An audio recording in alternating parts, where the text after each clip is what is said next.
마태복음 6장 6절부터 9절까지 말씀 한 절씩 교독하겠습니다.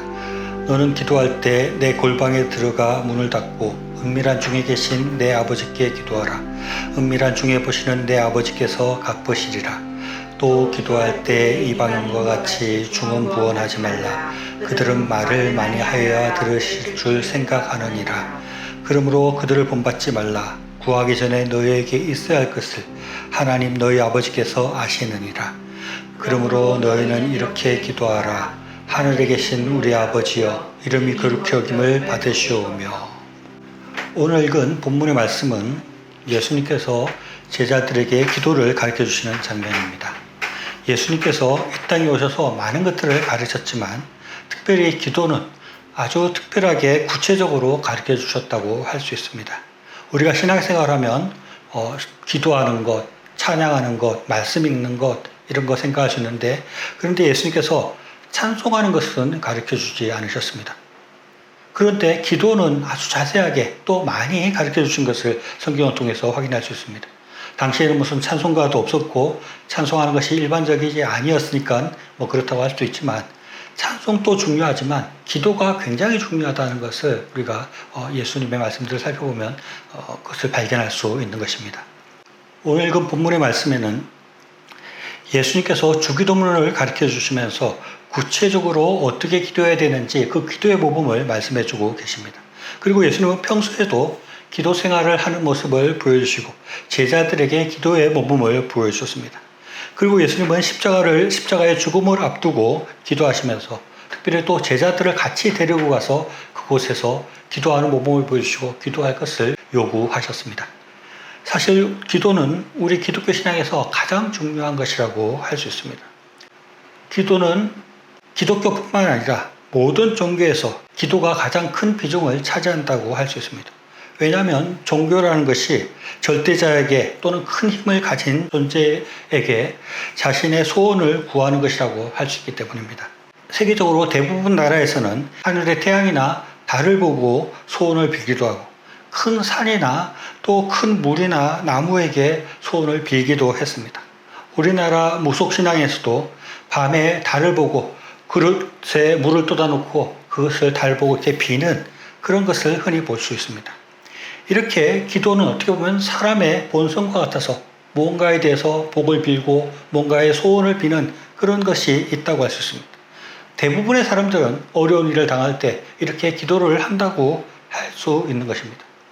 그런데 기독교인 중에서도 많은 사람들이 온전히 기도하지 않는 것 때문에 문제가 되는 경우가 많이 있습니다. 물론 기독교인들 중에 많은 사람들은 식사기도도 하고 평소에도 기도하고 또 주일에서 교회 가서 기도하니까 문제가 없다고 하지만, 또 일부의 사람들은 기도를 너무 안 하는 것이 크게 문제가 되는 사람들이 많이 있습니다. 누구나 만족하게 온전한 기도를 할 수 있다고 할 수 없을 것입니다. 더 온전하게 기도할 수 있기 위해서, 더 많이 기도할 수 있기 위해서 노력을 해야 되는데, 어떤 사람의 경우에는 또 굉장히 많은 소위 기독교인이라고 하는 사람들 중에서는 기도가 너무 부족한 것입니다. 너무 기도를 안 하는 것입니다. 기도의 문제가 굉장히 심각한 경우가 되어 있는 그런 사람들도 많이 있습니다. 앞에서 사람들에게 기도하는 것이 거의 본성과 같은 것이라고 말하고 누구든지 기도한다고 하는데, 이 기도를 하지 않는 사람들은 왜 그런 것일까요? 기도를 하지 않는 데는 크게 두 가지 이유가 있다고 할 수 있습니다. 첫째는 신을 인정하지 않고 전혀 믿을 생각이 없는 무신론자들인 경우가 있고, 둘째는 특별히 기도할 이유를 못 느끼는 사람들이라고 할 수 있습니다. 무신론자인 경우에 어려움이 있더라도 자기가 신을 믿지 않기 때문에 신에게 기도할 일이 없습니다. 그런데 기독교 신앙을 가지고 있고 신에 대한 믿음이 있음에도 불구하고 기도하지 않는 것은 그에게 기도할 만한 어려운 문제나 소원이 없기 때문이라고, 그래서 굳이 기도할 필요를 못 느끼는 것이라고 할 수 있다는 것입니다. 가끔 신앙생활을 잘 하지 않거나 기도를 하지 않는 사람이 갑자기 열심히 신앙생활하고 기도를 하게 되는 경우가 있습니다. 제 주변에서 경험한 것은 사업을 잘 하다가 갑자기 망하게 되어서 큰 어려움을 당한 사람들 중에 신앙생활을 아주 열심히 하게 되고 기도원 같은 데 가서 또 산에 가서 열심히 기도하는 사람을 종종 봅니다. 또 어떤 사람은 군대에 가게 됐을 때 뭐 지금 군대는 편하니까 안 그런지 모르겠는데 옛날 군대는 굉장히 어렵고 큰 위기감이 되니까 내가 여기서 살아남아야 되겠다 그런 위기감을 느끼고 그런 걱정들 때문에 신앙생활 잘 안 하던 사람이 군대 가서는 열심히 신앙생활하고 기도도 열심히 하는 그런 경우도 본 적이 있습니다. 이렇게 내가 큰 위기가 닥치면 기도하지만 큰 위기가 없고 큰 문제가 없고 뭐 잘 살아가고 있으면 기도 안 해도 된다 이렇게 생각하는 사람들이 있을 수 있는데 이것은 큰 문제이고 아주 잘못된 삶의 모습이고 신앙의 모습이라고 할 수 있습니다. 저는 두 가지 때문에 이 기도 안 하는 것이 큰 문제라고 생각을 합니다. 첫째는 평소에 기도하지 않는 사람은 기도할 수밖에 없는 그런 상황을 맞이할 수 있기 때문이다 하는 것입니다. 예수님은 우리가 기도를 하기를 원하시는 것입니다. 그래서 기도를 강조하시고 기도의 모범을 보이시고 또 기도를 자세히 가르쳐 주셨는데 우리가 너무 기도를 하지 않는다면 우리가 기도할 수밖에 없는 그런 어렵고 위기의 순간을 주셔서 강제로 기도를 하게 만들 수 있기 때문인 것입니다. 우리가 당하는 모든 어려움과 위기가 또 사업 실패와 중병에 걸리는 것이 하나님께서 우리에게 기도하게 하기 위해서 그런 어려움을 주신다라고 단정하거나 그렇게 단순화시켜서 말할 수는 없지만 많은 경우에 그런 어려움을 당하고 그런 위기의 순간을 당하게 될 때 사람들은 기도하게 되는 것입니다. 그런 계기로 하나님께로 돌아온 경우들이 많이 있는 것입니다. 우리가 그런 것들을 많이 경험하는 것입니다. 그렇기 때문에 그 연관성을 생각할 수밖에 없습니다. 저의 친척분 중에 한 분이 신앙의 가정에서 자라고 기독교 신자였으나 사업을 하면서 신앙생활을 제대로 하지 않는 분이 계셨습니다. 신앙생활 제대로 하지 않으니까 기도생활도 하지 않았겠죠. 사업이 꽤 성공을 해서 돈을 많이 벌고 아주 잘 나가는 삶을 살았습니다. 그러다가 갑자기 사업이 어려워지고 부도가 나서 망하게 되었습니다. 그래서 채권자들을 피해서 산속의 기도원에 피신하게 되었는데 그때 그가 다시 신앙을 회복하게 되고 열심히 기도하는 사람이 되었습니다. 그러다 결국 목회자까지 되었습니다. 그런데 이런 경우는 제가 신학교 가 있으면서 보니까 사업하다가 망해서 신학교 온 분들이 종종 있는 것을 보게 되는 것입니다. 하나님의 입장에서는 이 사람이 사업이 잘 돼가지고 계속 떵떵거리고 잘 사는데 하나님 앞에 하나님을 믿지도 않고 신앙생활도 제대로 안 하고 기도를 안 하는 사람이 되는 것보다는 사업이 망하더라도 그가 다시 하나님에 대한 믿음을 회복하고 기도하는 사람이 되고 하나님과 친밀해지는 그런 삶을 원하시기 때문에 뭐 하나님의 마음을 제가 알 수는 없지만 하나님께서 그런 길로 다시 사업을 망하게 해서 일이 어렵게 해서 기도하는 그런 상황으로 하나님께서 이끌 수 있다는 것을 우리가 충분히 생각해 볼 수 있는 것입니다. 둘째, 기도해야 되는 이유는 또 우리가 기도하지 않으면 문제가 되는 이유는 기도하지 않으면 큰 복을 놓치기 때문이다라고 말할 수 있습니다. 마태복음 6장 6절에서 너는 기도할 때 내 골방에 들어가 문을 닫고 은밀한 중에 계신 내 아버지께 기도하라. 은밀한 중에 보시는 내 아버지께서 갚으시리라 라고 말씀하고 있습니다. 오늘 이 본문의 말씀인데 이 말씀을 읽으면서 저는 좀 이상한 점이 느껴졌습니다. 혹시 이상한 점이 느껴지지 않습니까? 예수님은 기도하라라고 말씀하시면서 내 아버지께서 갚으시리라 라고 말씀하는 것입니다. 하나님께서 내 기도를 들어주실 것이다. 응답하실 것이다. 이렇게 이야기할 것 같은데 예수님은 기도하면 하나님께서 갚으신다라고 말하는 것이 좀 이상해 보이는 것입니다. 그런데 이 말씀은 앞절인 마태복음 6장 3절로 4절의 말씀과 연결되어 있는 말씀이라고 생각할 수 있습니다. 너는 구제할 때 오른손이 하는 것을 왼손이 모르게 하여 내 구제함을 은밀하게 하라. 은밀한 중에 보시는 너의 아버지께서 갚으시리라 라고 말씀하고 있습니다. 우리가 은밀히 구제할지라도 우리가 비밀스럽게 구제할지라도 하나님께서 그것을 갚아주신다 하는 것입니다. 그런데 우리가 기도하는 것도 똑같이 하나님께서 갚아주신다라고 말하고 있습니다. 하나님께서 우리가 구제한 그것을 하나님께서 빚졌다 생각하시고 그것을 갚아주시듯이 우리가 기도한 것을 하나님께서 책임지시고 그것을 갚아주신다. 책임지시고 그것을 들어주신다. 하고 말씀하고 있습니다. 또 예수님은 마태복음 21장 22절에서 기도에 대해서 이렇게 약속하십니다.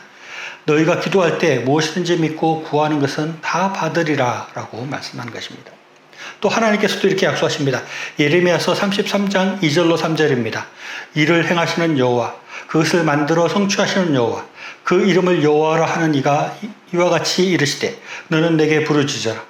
내가 내게 응답하겠고 내가 알지 못하는 크고 은밀한 일을 내게 보이리라 라고 말씀하십니다. 모든 일을 이루시고 행하시는 하나님께서 우리가 기도하면 응답하시겠고 우리가 생각하지도 못하는 아주 큰 일을 우리에게 이루어 주시겠다고 약속하고 계십니다. 우리가 이렇게 하나님께서 우리의 기도를 들어주시고 그것을 응답해 주시고 큰 일들로 우리에게 갚아주시겠다고 약속하고 계시는데 우리가 기도하지 않는다면 그런 이익을, 그런 은혜를 우리가 받지 못하는 것이 얼마나 큰 손해를 보는 것이겠습니까? 우리가 기도를 하지 않는 것은 하나님을 믿지 않는 것과 같은 것입니다. 아니면 하나님 아니라 다른 것을 믿는 것이라고 할 수 있습니다. 돈을 믿거나 세상의 어떤 권력을 믿거나 그런 것이라고 할 수 있습니다. 그러니까 우리가 기도를 하지 않는 것이라고 할 수 있습니다. 그런 사람은 하나님의 복을 받을 수 없습니다. 하나님의 복이 아니라 하나님께서 오히려 어려운 지경, 위기를 만나게 하는 그런 일을 당하게 될지도 모른다는 것입니다. 우리가 기도를 하지 않는 것은 우리에게 아주 부자인 아버지가 있는데 그래서 필요한 거 내가 소원 다 들어주겠다고 이야기하고 있는데 굳이 그 아버지를 부인하고 그 아버지를 등지고 아버지에게 아무것도 구하지 않는 그런 어리석은 삶을 사는 것과 같은 것입니다. 우리는 기도해야 합니다. 기도하는 자에게 하나님의 은혜와 넘치는 복의 삶이 주어지는 것입니다.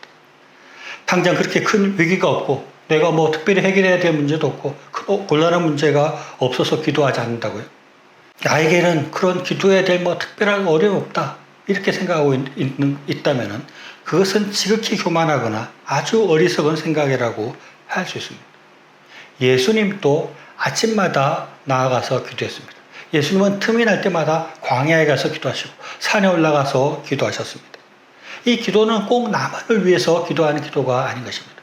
예수님 같은 분도 기도하셨는데 그것은 꼭 나만을 위해서 기도하는 것이 아니라 나의 물질적인 풍요와 나의 평안을 위해서만 기도하는 것이 기도가 아니라는 것입니다. 마태복음 6장 7절 8절 말씀을 다시 읽어보면 또 기도할 때 이방인과 같이 중언부언하지 말라. 그들은 말을 많이 하여야 들으실 줄 생각하느니라. 그러므로 그들을 본받지 말라. 구하기 전에 너희에게 있어야 할 것을 하나님 너희 아버지께서 아시느니라 라고 말씀하고 있습니다. 앞에서 말한 우리나라 사람들이 달을 보고 정한수를 떠다놓고 기도할 때 어떻게 기도합니까? 그것을 보면서 비나이다 비나이다 하면서 우리 아들 뭐 자원급제 해주시고 제가 아이를 낳게 해주시고 제가 물질적인 복을 받게 해주세요라고 말하면서 수없이 기도를 할 것입니다. 수백 번 수천 번씩 이렇게 똑같은 말을 반복해서 기도하는 것입니다. 예수님은 그런 기도를 하지 말라고 말씀하고 있습니다.